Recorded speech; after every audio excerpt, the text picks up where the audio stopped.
If you've ever watched Friends, then you know the name Chandler Bing, played by everyone's favorite and fun-loving actor Matthew Perry. From laughter to tears and everything in between, he was the comedian who had it all.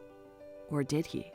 You've seen him in fan-favorite shows like Friends and The Odd Couple, but there was more to his life than the famous roles that he played. As we know, Perry had his struggles, and some so shocking it was hard to believe. Yes, his story is heartbreaking, but his legacy is not just about the disease that robbed him of his life, but rather the legacy of what he built. Totally worth it. Before we look at the tragic end to his short life, let's look back at his wonderful career and the captivating memories his characters have brought to the world.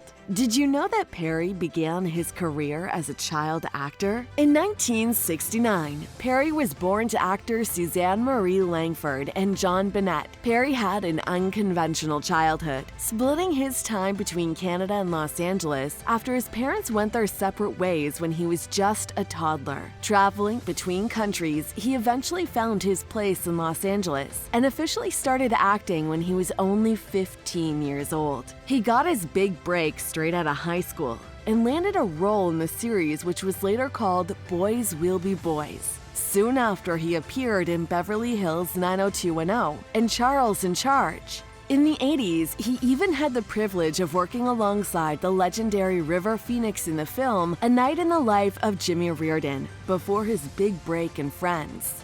Fact hit 1. Perry's first acting credit was in a TV show, 240 Robert, in 1979, before he got his big break on TV shows like Charles in Charge and Beverly Hills 90210.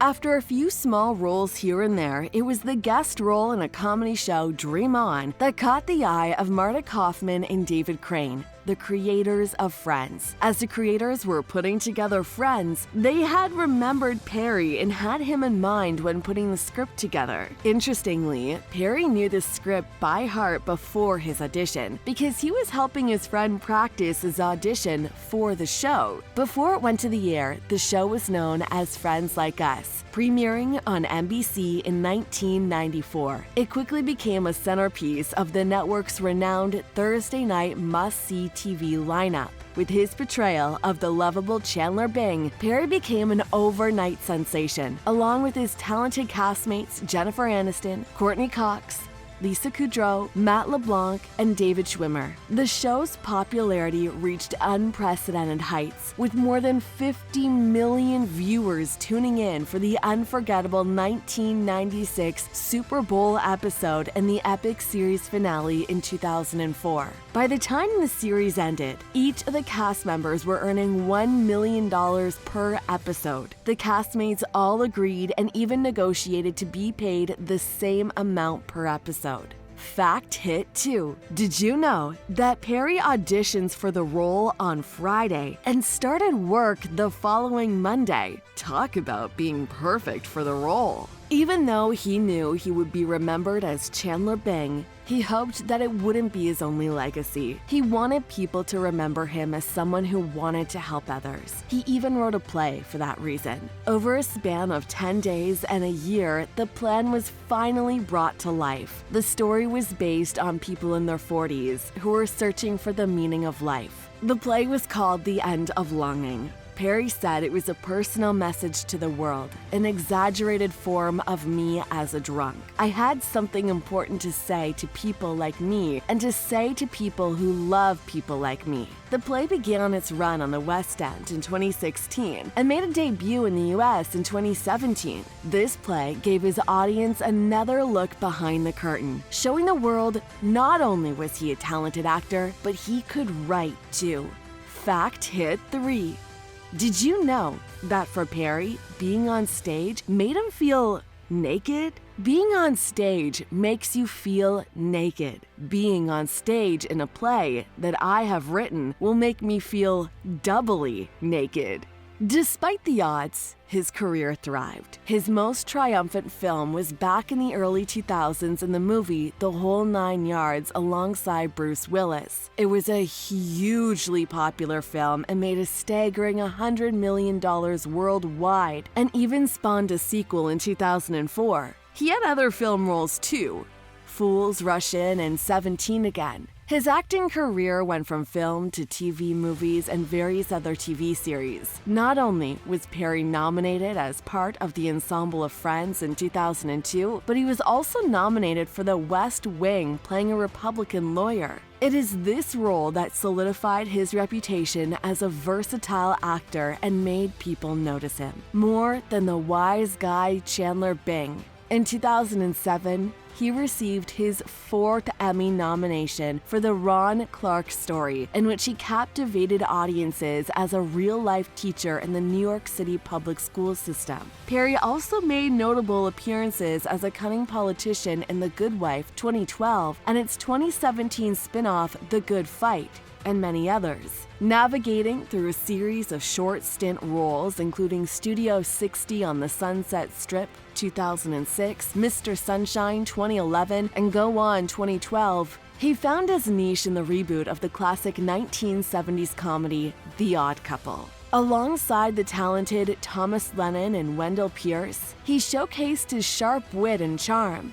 According to Pierce, after Perry's passing, he was smart, funny, and so very kind. Fact hit 3. Perry didn't feel right for being nominated in the Best Actor in a Comedy Emmy list, as the co-stars all agreed to be only nominated as supporting actors. In Perry's captivating memoir, Friends, Lovers, and the Big Terrible Thing, he bravely shares his intimate journey.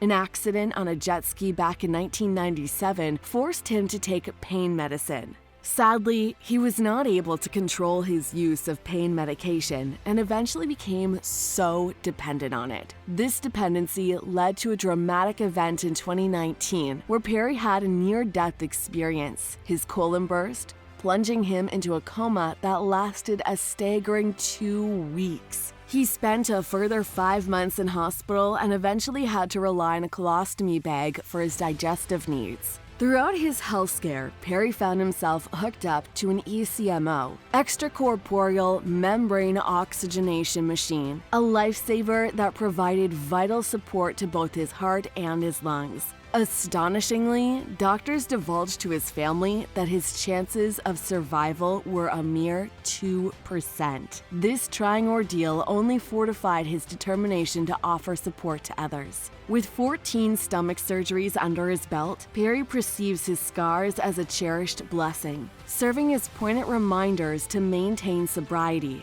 This trying time gave Perry a purpose and a level of resilience, reminding us that even at our weakest moments, there is always potential for a triumphant turnaround. After this ordeal, Perry sat down for an interview with People magazine in 2022. Perry discussed about the epiphany that changed his life. He shared a one-of-a-kind experience in his kitchen, describing a moment when he felt a divine presence. In his own words, there was just this light, and suddenly the kitchen vanished. I found myself enveloped in love and a profound understanding.